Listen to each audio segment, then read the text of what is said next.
Nonostante la pioggia e i divieti previsti dalle ordinanze comunali, stop a bottiglie di vetro e spray urticante, modifiche, trasporti a CTV. Venezia presa d'assalto da 100.000 presenze tra turisti e residenti per i previsti 5.500 fuochi d'artificio, la grande festa trasmessa in diretta su Antenna 3. 3 giovani turisti di origine pakistana di Milano imbrattano per goliardia al ponte di Rialto con la vernice spray, denunciati dovranno rispondere dei danni chiesti dal comune. Scontri ieri sera a Venezia tra polizia e il corteo anti-Fertitta. L'ambasciatore americano è arrivato in laguna con il suo yacht da 117 metri. 2 attivisti fermati identificati dagli agenti. Truffa del finto maresciallo a Caorle. Una donna di 76 anni è stata raggirata per 200 euro. Arrestata una 23enne con l'accusa di truffa pluria aggravata. Rendere la costa veneta sempre più attrattiva dal punto di vista turistico. Le parole della sindaca di Cavallino Treporti Nesto dopo essere stata riconfermata la guida dei sindaci del litorale.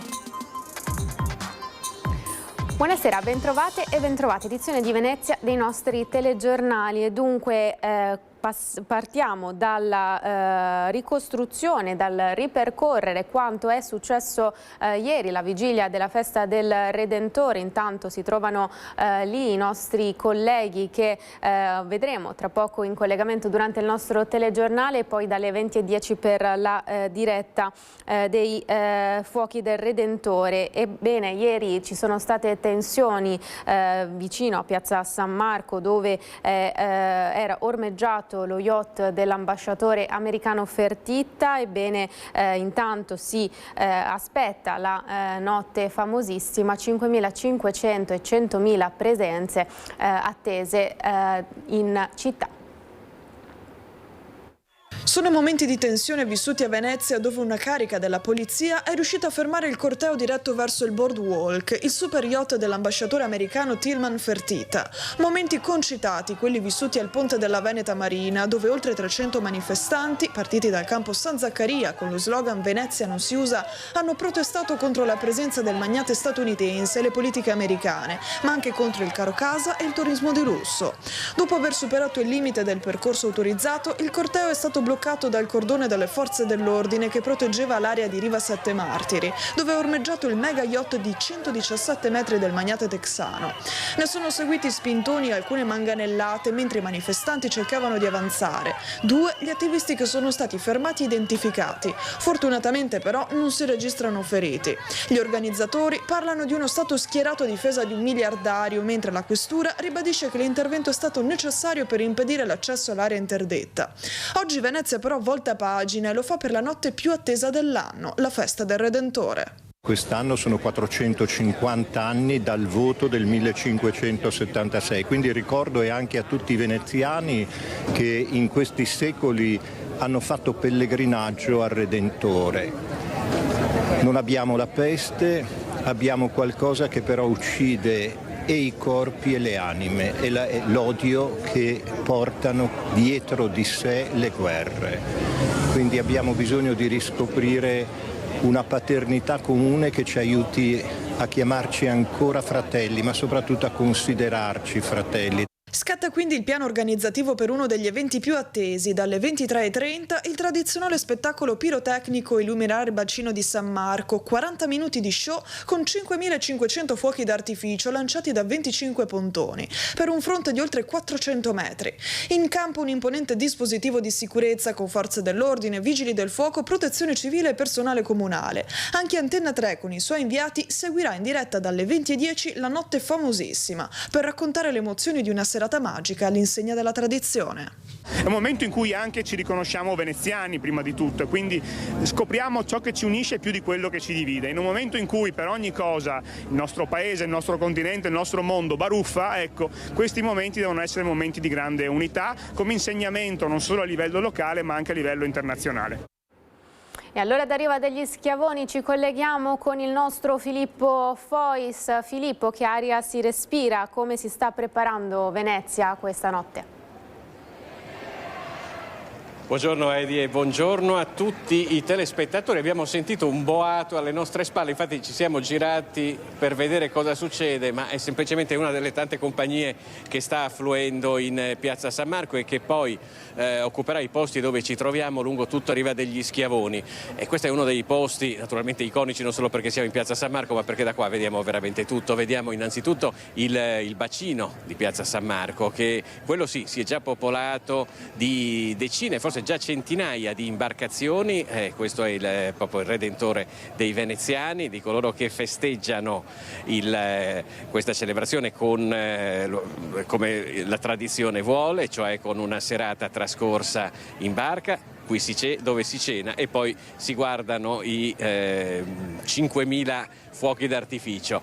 La piazza non è pienissima in questo momento, l'avete visto prima dalle immagini che vi stiamo trasmettendo in diretta, ma questo è perché le 100.000 presenze che in questo momento sono in città sono disperse per i tanti ristoranti, i tanti locali e anche le tante feste che si stanno svolgendo, e poi arriveranno qui dove ci troviamo noi, di fronte al Ducale, come dicevo, lungo tutta la riva.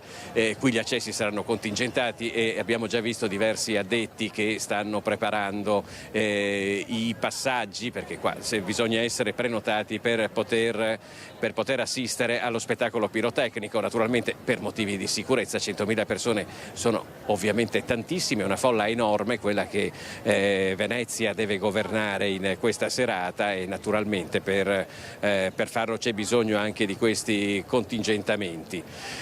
Noi, come hai detto tu Edi, saremo in diretta dalle 20:15 e vi racconteremo questa notte nel miglior modo possibile, mi permetto di dire, perché potrete assistere ai fuochi sia dal Palazzo Ducale che dalla Giudecca, che da una barca che sarà in mezzo alle altre imbarcazioni che avete visto, sia da Riva degli Schiavoni, sia addirittura con un drone che sorvola Venezia durante tutti i momenti salienti di questa festa. Per ora direi che perlomeno da qui, da Piazza San Marco, è tutto, ti restituisco la linea.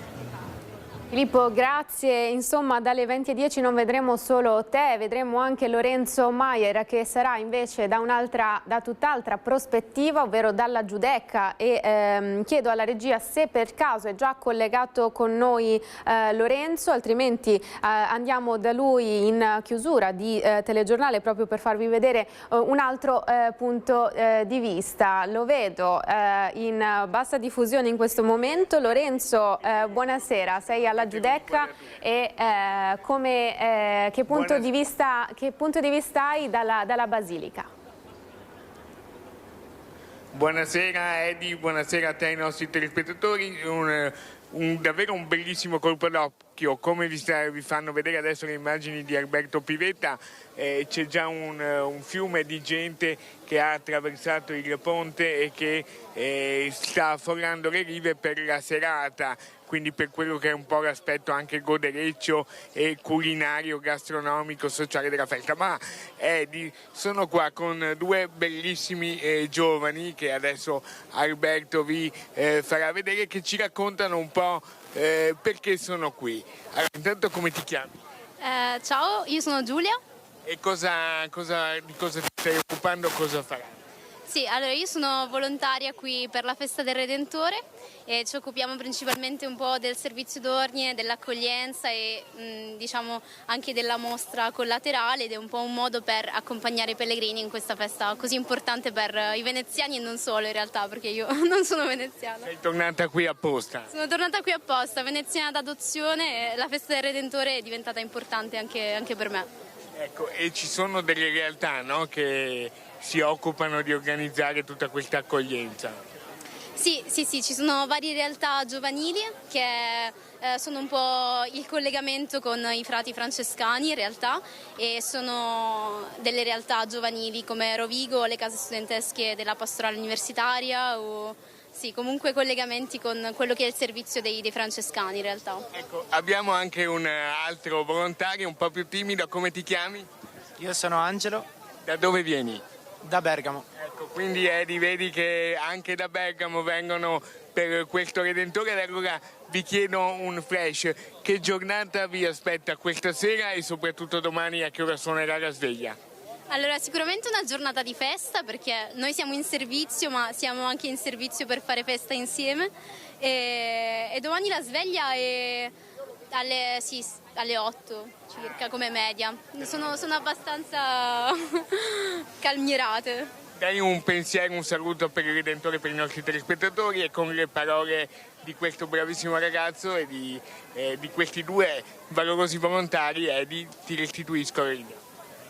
Il Redentore vale la pena di essere vissuto. Venite qua, fate un giro, prendete l'indulgenza soltanto attraversando il ponte votivo e facendo una messa nei 7 giorni e la confessione. Le confessioni ci sono tutto il giorno, è una grandissima opportunità, mi raccomando. Ecco Edi, quindi non solo festa in bacino con musica, ma anche un impegno, come è giusto che ci sia, per i grandi temi ovviamente della fede, ma direi anche dell'uomo, della donna, e quindi deve essere una città più solidale con tutti. E con questo invito, insieme ad Alberto Pivetta, se non avete domande dallo studio, ringrazio i nostri due ospiti e ci sentiamo più tardi. Grazie Lorenzo, ricordiamo dunque dalle 20:10 l'inizio della nostra diretta subito dopo il telegiornale di Treviso. Oltre a Filippo Foiso e Lorenzo Maier ci saranno anche Ilaria Marchiori e Marco Stabile, con Simone Merlo, Alberto Pivetta, Mattia Pizzaia e Sandro Ponchio. E allora vi attendiamo dopo alle 20:10 per la nostra diretta. Continuiamo con il telegiornale, continuiamo invece con la cronaca, ma rimaniamo in città, a Venezia, perché sono stati denunciati dalla polizia locale 3 turisti di origine pakistana residenti a Milano di 20, 21 e 22 anni per aver imbrattato con vernice spray il ponte di Rialto nella notte per una goliardia, ovvero per festeggiare il compleanno di un amico. A far scattare l'intervento alcune segnalazioni dei cittadini con immagini di videosorveglianza della Smart Control Room che hanno permesso agli agenti di individuare i responsabili. 3 sono stati denunciati per danneggiamento di un bene monumentale. Il comune ha richiesto i danni. Truffa del finto maresciallo, una 23enne è stata arrestata, colpito a Mussolente e Caorle. Mietono ancora vittime le truffe del finto carabiniere, questa volta a Casoni di Mussolente, ai danni di madre e figlia di 60 e 26 anni. La più anziana delle due è stata raggiunta da una chiamata al telefono fisso da parte di un sedicente maresciallo che le comunicava che l'auto della figlia era stata usata per una rapina in una gioielleria di Vicenza. La donna è andata in panico, ha fornito al suo interlocutore il numero di cellulare della giovane dopo aver ammesso che si trovava in casa con lei. Detto fatto, di lì a poco è arrivata una chiamata alla figlia da un complice che l'ha fatta allontanare dalla madre. Alla 60enne intanto veniva chiesto di recuperare tutto l'oro che aveva in casa e consegnarlo a un'addetta che sarebbe arrivata di lì a poco per accertare che non si trattasse della refurtiva della fantomatica rapina. Solo a consegna avvenuta le due si sono rese conto di essere state raggirate e hanno chiamato i carabinieri. Sempre i carabinieri è arrivata poco dopo la notifica di un incidente stradale tra 2 auto tra le vie Campo d'Aviazione e San Rocco a Casoni, a poca distanza dal luogo della truffa. A destare sospetto il fatto che la conducente di uno dei mezzi si era allontanata in tutta fretta, abbandonando la macchina. Quando i militari sono arrivati hanno fatto 2+2, l'hanno rintracciata nella vicina via Mazzini, sono riusciti a recuperare i gioielli appena rubati e da perquisizione della stanza che la 23enne occupava a Romano De Zelino hanno trovato altri monili e 200 euro in contanti, asportati a una 76enne di Caorle. Per lei sono scattate le manette per truffa pluriaggravata e si stanno cercando i 2 complici. La consigliera regionale Monica Sambo attacca le politiche di edilizia residenziale degli ultimi anni. Sentiamo. Sul fronte della residenzialità pubblica, i dati presentati dall'Ater in Commissione Consiliare Regionale raccontano una realtà allarmante. Ad accendere la discussione politica è la consigliera Dem Monica Sambo, diffondendo questi numeri. Negli ultimi 3 anni gli alloggi sfitti sono aumentati del 22%, da 2.249 a 2.744. Le famiglie in graduatorie sono più che raddoppiate, da 1.200 a 2.500, mentre le assegnazioni sono calate del 74%, da 290 a 76 alloggi. Si tratta di un dato allarmante, di fronte per di più a un'emergenza abitativa enorme. Sappiamo che solo nel comune di Venezia sono più di 2.000 le famiglie che attendono una casa. È evidente che le politiche della destra sulla casa a livello nazionale, a livello regionale, a livello comunale sono fallimentari. Per questo noi chiediamo più investimenti, più manutenzioni abitazioni. Sambo sottolinea anche che il 32% di alloggi sfitti in provincia di Venezia rappresenta la percentuale di case vuote più alta del Veneto. Dei 2.744 alloggi ATER vuoti, 1.721 sono in comune di Venezia e circa 800 a Venezia città, dove lo spopolamento è più grave, conclude. E tutto questo mentre ATER chiude da anni i bilanci in attivo. Per questo chiediamo alla Regione più investimenti, in particolare in un territorio così peculiare e particolare come quello veneziano. Ecco, Visioni su Antenna 3 ha chiuso la sua terza edizione, un'edizione di grande successo. È stato davvero un bel viaggio e quindi grazie a tutti coloro che ci hanno seguito, a tutte coloro che ci hanno seguito in questi ormai 3 anni, in quest'anno in particolare. 99 puntate in 3 anni sono una tappa importante. Un viaggio attraverso i temi della sostenibilità, le sfide del presente e quelle del futuro. Si chiude con successo la terza edizione di Ecovisioni, la rubrica del venerdì di Antenna 3 curata da Andrea Ferrazzi.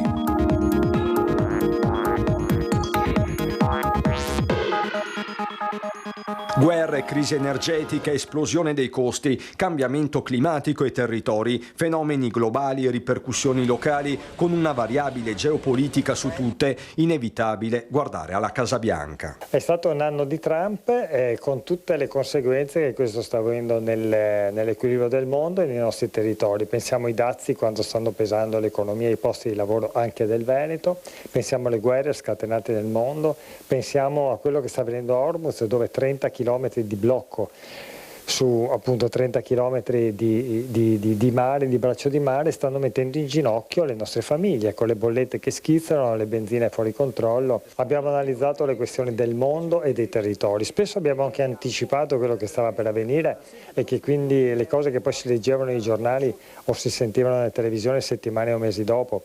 Abbiamo cercato di farlo in maniera pragmatica, ma ideologica. Forma e sostanza che sono diventate anche un libro di successo, le parole della sostenibilità, avventura editoriale supportata dal gruppo Media Nord-Est, uno stile che non cambierà anche in vista della quarta edizione, sempre con ospiti di primo piano. Torneremo subito dopo la pausa estiva, quindi in autunno, torneremo con la 100ª puntata, con la speranza di poter avere un mondo migliore. Noi con Ecovisioni cerchiamo di fare il nostro per poter diffondere insomma, un messaggio di costruzione di pace anche nei nostri territori. Dalla sostenibilità ambientale a quella sociale, per le politiche di welfare, a Porto Gruaro è stato inaugurato, aperto il nuovo asilo nido comunale.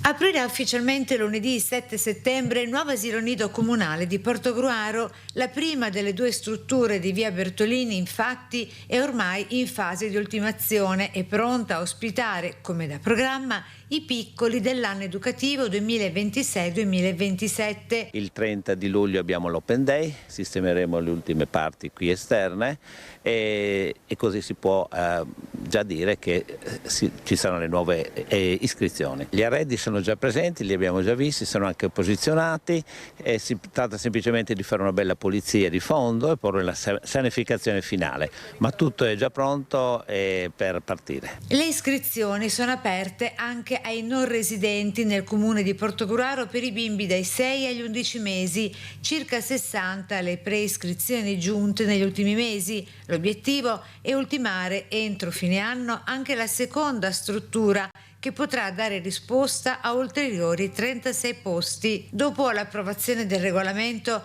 la Giunta è ora al lavoro sulle tariffe di accesso al servizio, a garanzia dell'equità e della funzione pubblica del nido. La sala verde, la sala blu, la sala gialla, la sala del riposino, le culle, i piccoli bagni dei bambini, cioè tutto quello che è stato progettato per dare un servizio efficiente ed efficace a tutta la comunità, non solo di Porto Gruaro, ma anche quelle per quanto riguarda l'intero mandamento del comune portogruarese.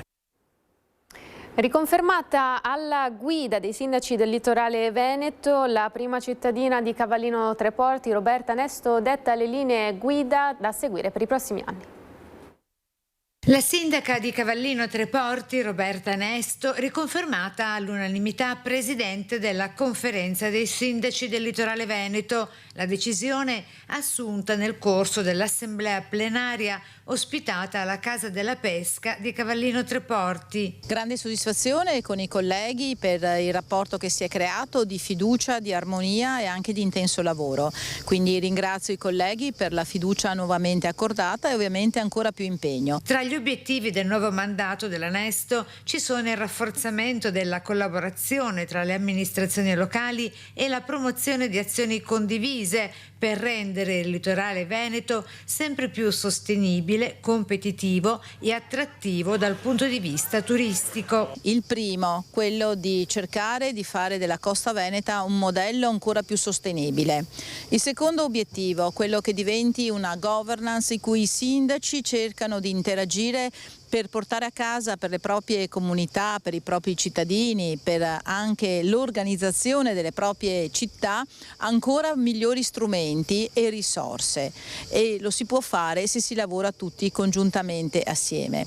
Un terzo obiettivo, quello di pensare alle nostri residenti, alle nostre comunità, al traffico, alle criticità, alla sicurezza e farlo assieme per ottenere dei risultati concreti, fattivi, per tutti i giorni.